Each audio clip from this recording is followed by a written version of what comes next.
Bonsoir mesdames, mesdemoiselles et messieurs, bienvenue à ce journal dont voici les principaux titres. Le président de la République reçoit un envoyé spécial du président soudanais. Au menu de l'entretien, les relations bilatérales et les préparatifs du prochain sommet arabe à Nouakchott.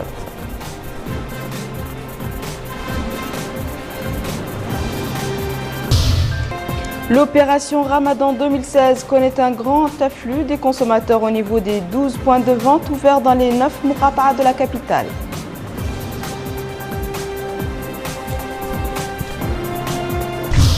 En Jordanie, un attentat cible le camp de réfugiés de Bekaa.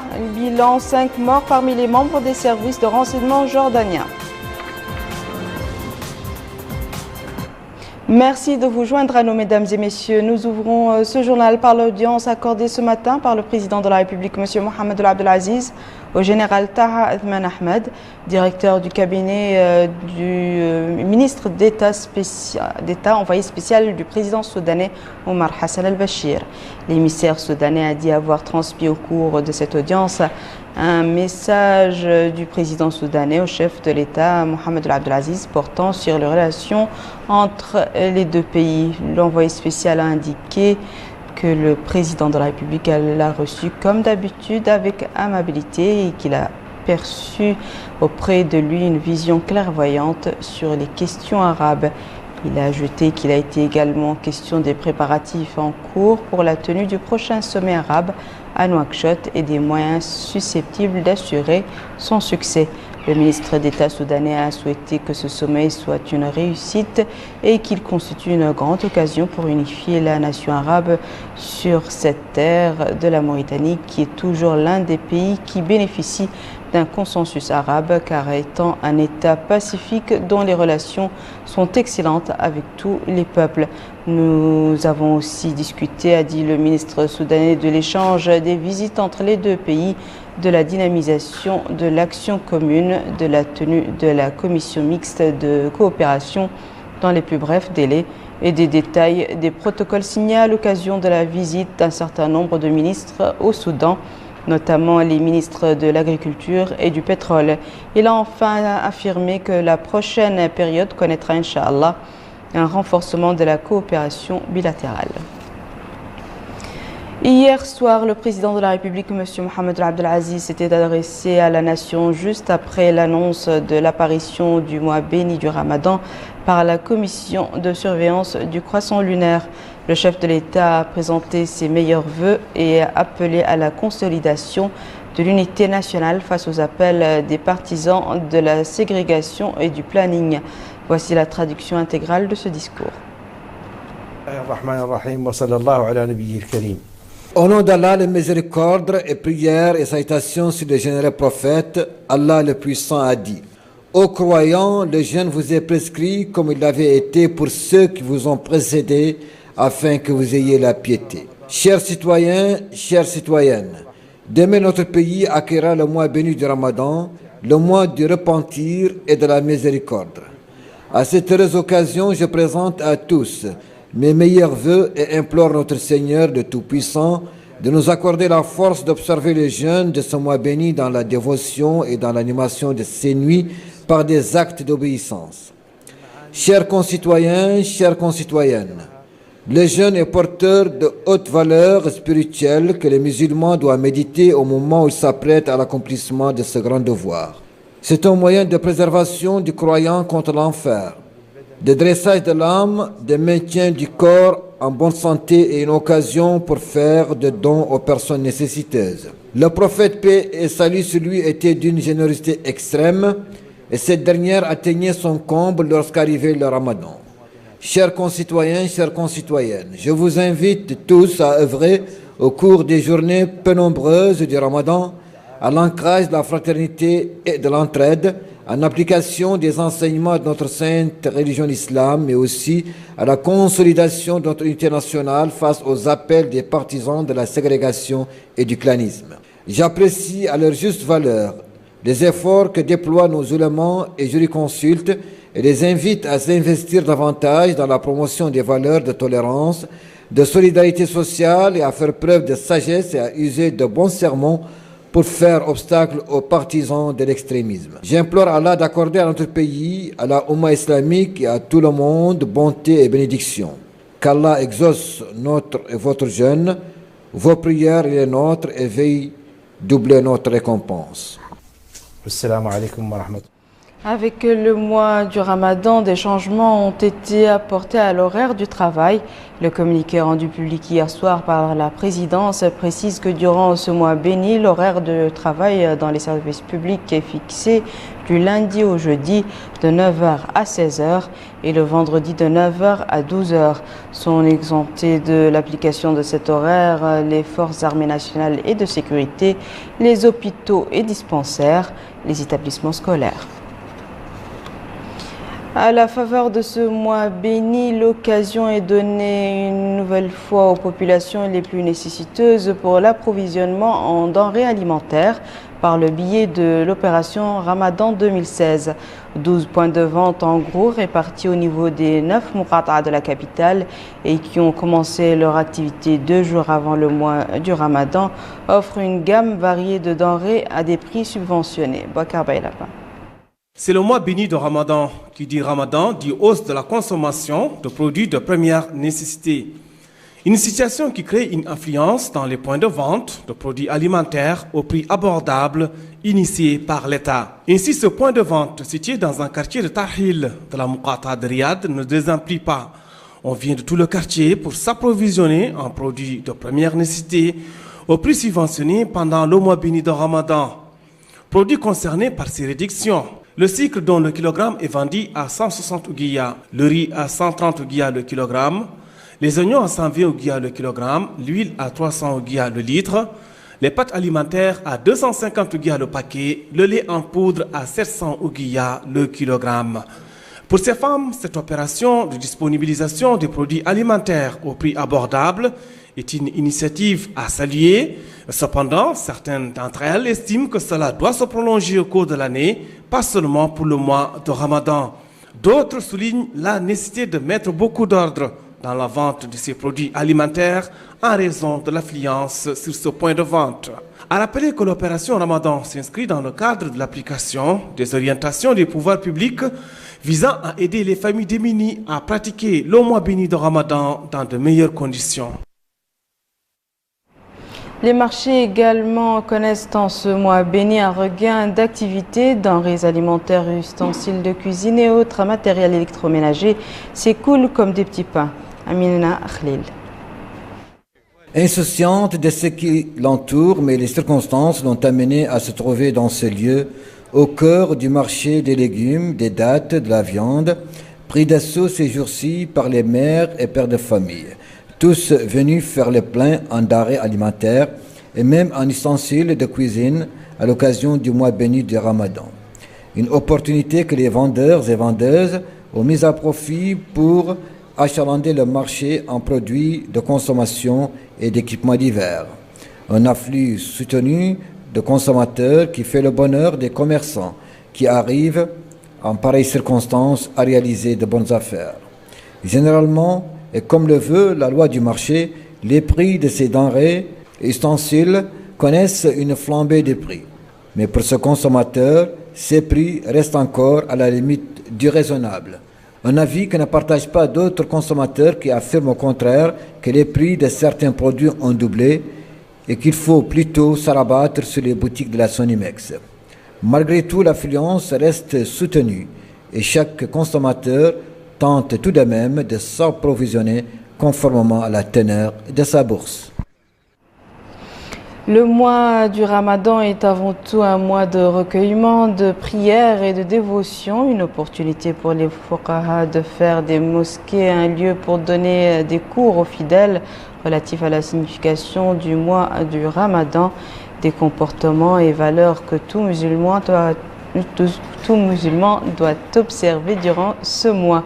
Des conférences sont animées aussi par des ulémas sur un certain nombre de sujets spirituels visant à éclairer les musulmans sur les vertus du jeûne, de l'entraide, de la cohésion et de la solidarité entre les fidèles. L'actualité parlementaire à présent marquée à l'Assemblée nationale par la conférence des présidents. Celle-ci réunie sous la présidence de M. Mohamed El Boili, le président de la Chambre, et en présence de la ministre des Relations avec le Parlement et la société civile, Mme Awacher Sidia Tandja, a examiné 3 projets de loi et programmé leur soumission aux commissions spécialisées. Le premier de ces projets de loi porte autorisation de ratification de la convention de crédit signée entre notre pays et le Fonds arabe de développement économique et social et destiné au financement du projet de création du parc éolien dans la zone de Boule-Noire. Le deuxième projet de loi porte également sur l'autorisation de la ratification du traité révisé pour la création du regroupement des pays du Sahel et du Sahara, SINSAD, signé à N'Djamena au Tchad le 16 février 2013 par la conférence des chefs d'État.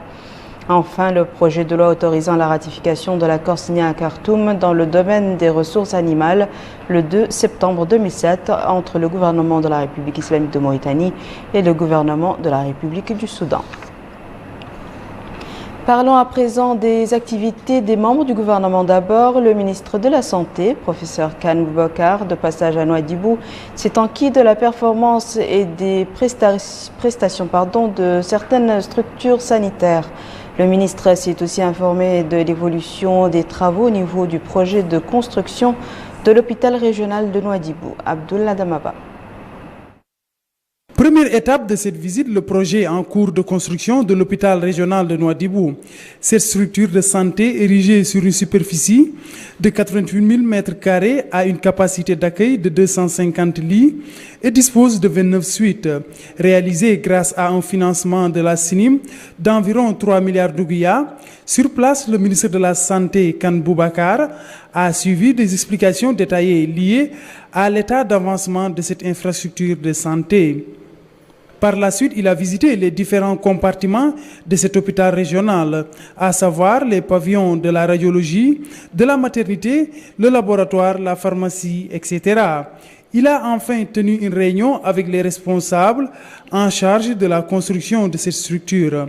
Réunion au cours de laquelle il a demandé l'achèvement des travaux avant la fin de l'année en cours. Par la suite, cap sur le centre hospitalier de Nouadhibou.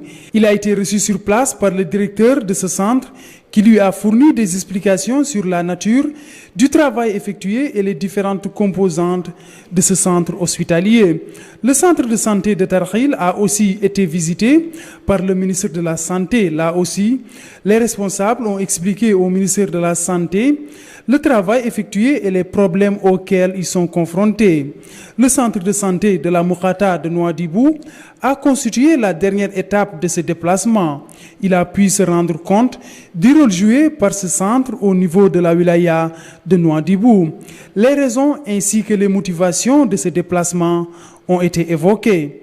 Je suis venu sur instruction du gouvernement pour voir un peu, me rendre compte des problèmes qui relèvent de la santé à Nouadhibou, que ce soit des problèmes qui sont inhérents au chantier du nouvel hôpital de 250 lits que le gouvernement peut faire en pôle de référence. Vous savez que nous allons avoir un pôle de référence à l'est avec l'ouverture de l'hôpital prochainement de l'hôpital de Kifa, avec au centre Nouakchott qui est déjà une référence nationale, et il nous faut une référence au nord, et avec l'ouverture de l'hôpital, prochainement de l'hôpital dont les travaux sont très avancés, nous aurons un autre pôle au nord qui prendra en charge aussi bien les régions du nord que les populations migrantes, etc. Il faut rappeler que cette visite s'est déroulée en présence du Wali de Dakhel Nouadhibou, Mohamed Valou Ahmed Youra. La ministre de l'Agriculture, Mme Leminamt Qotobouloumomo, vient d'achever une mission d'information dans la wilaya du Trarza. Hier, elle était à Jeddah el-Mouhgan où elle a visité des centres d'intérêt parmi lesquels le fonds de crédit et d'épargne agricole créé récemment. Amina Khalil. Suivant sa tournée au Trarza, la ministre de l'Agriculture, Mme Lamine Qotobouloumomo, a visité dimanche à Jeddah el-Mouhgan le fonctionnement du fonds de crédit et d'épargne agricole, nouvellement créé dans le but d'octroyer des microfinancements aux maraîchers de la wilaya. Le fonds, dont les activités vont démarrer le mois prochain et seront éventuellement élargies aux zones de forte production en légumes, entre dans le cadre d'un réseau de fonds de crédit oasiens et dans les zones humides. Elle a ensuite visité le périmètre de Bakemoun Dakhletun-Taykan dans le but de diagnostiquer et relever les entraves en vue de l'implication de celle-ci dans la prochaine campagne hivernale de la culture du riz, sachant que la Société nationale d'aménagement agricole et des travaux intervient pour la réhabilitation et la préparation de la zone.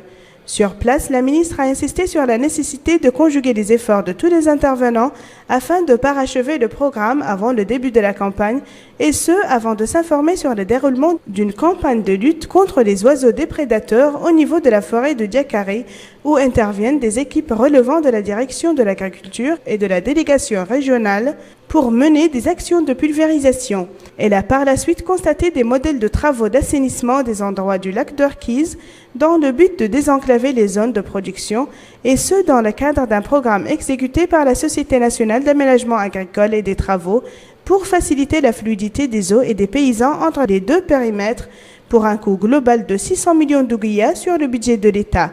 La ministre avait tenu samedi soir une réunion avec les agriculteurs à l'Institut supérieur des techniques agricoles, réunion au cours de laquelle elle a dressé le bilan des efforts de l'État dans le développement agricole, surtout l'acquisition d'un avion spécial pour la lutte aviaire, en plus des équipes terrestres équipées de produits de pulvérisation sans aucun effet néfaste sur l'environnement et la santé publique.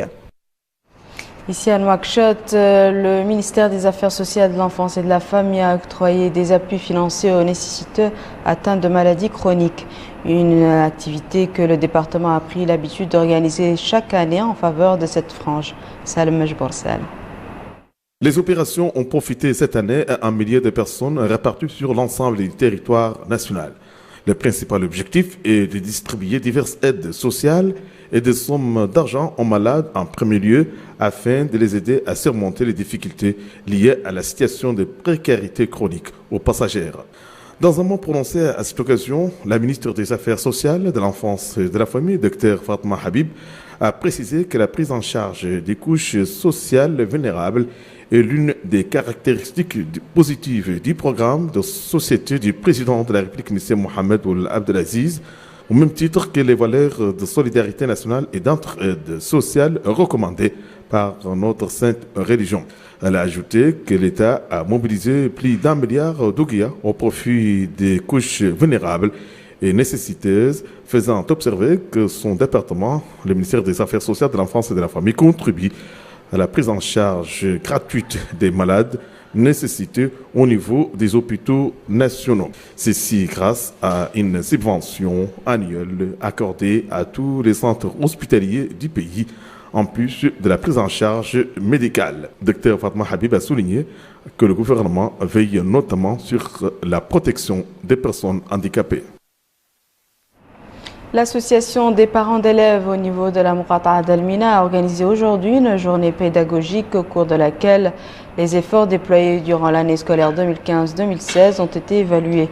Cette journée vise aussi à encourager les élèves à plus de sérieux et d'abnégation. Aminata Khan. Non à la déperdition scolaire, oui, restons debout. C'est sous ce thème que la journée pédagogique pour la clôture de l'année scolaire 2015-2016 au niveau de la Muqata'a d'Elmina a été organisée.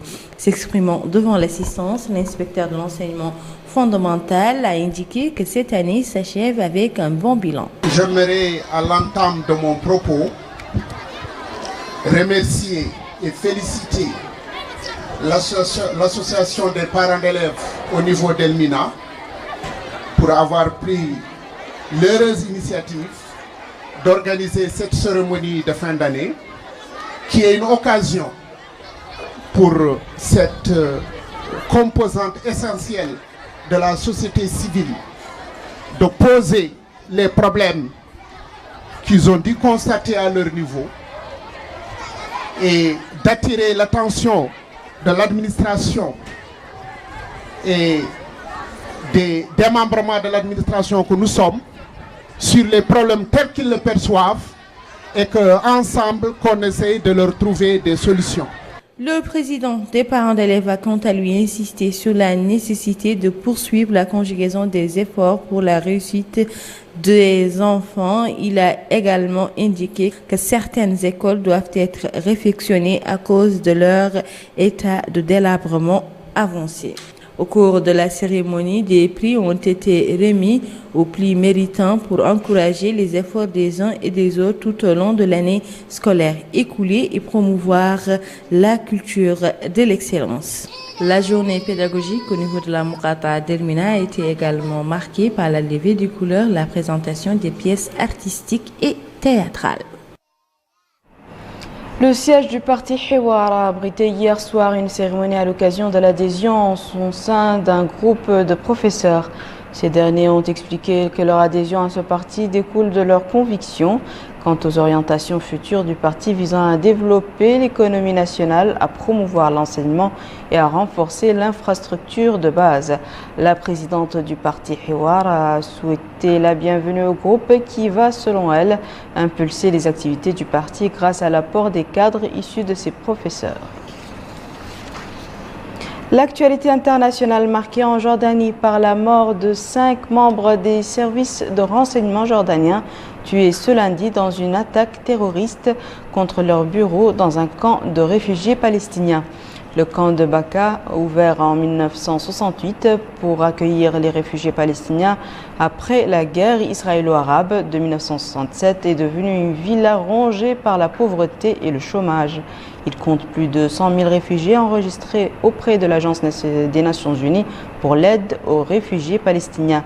Selon les informations préliminaires, l'attaque a été menée par une seule personne qui a tiré sur les martyrs d'une arme automatique avant de prendre la fuite. En Ukraine, l'annonce de l'arrestation d'un Français soupçonné d'avoir voulu commettre des attentats pendant l'Euro 2016 de football a ravivé les craintes pour la sécurité de la compétition à 4 jours de son coup d'envoi. Repéré en décembre 2015 en Ukraine, il a été interpellé à la frontière polonaise après 6 mois d'enquête en possession de 125 kg de TNT, 2 lance-roquettes anti-chars, 5 fusils d'assaut Kalachnikov et plus de 5000 munitions, ont encore déclaré les services ukrainiens. Une enquête a été ouverte en France sur cet homme inconnu des services de police françaises. Une perquisition a été menée à son domicile dans l'est du pays, mais elle n'a rien révélé hormis un t-shirt portant le sigle d'un groupe d'extrême droite, selon une source policière. Ce sera tout pour ce journal, mesdames et messieurs. À présent, le rappel des titres.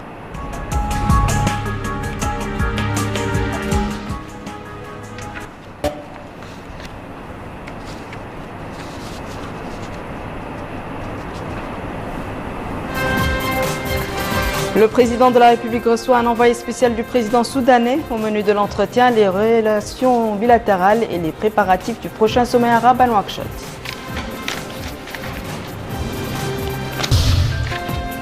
L'opération Ramadan 2016 connaît un grand afflux des consommateurs au niveau des 12 points de vente ouverts dans les 9 Muqata'a de la capitale.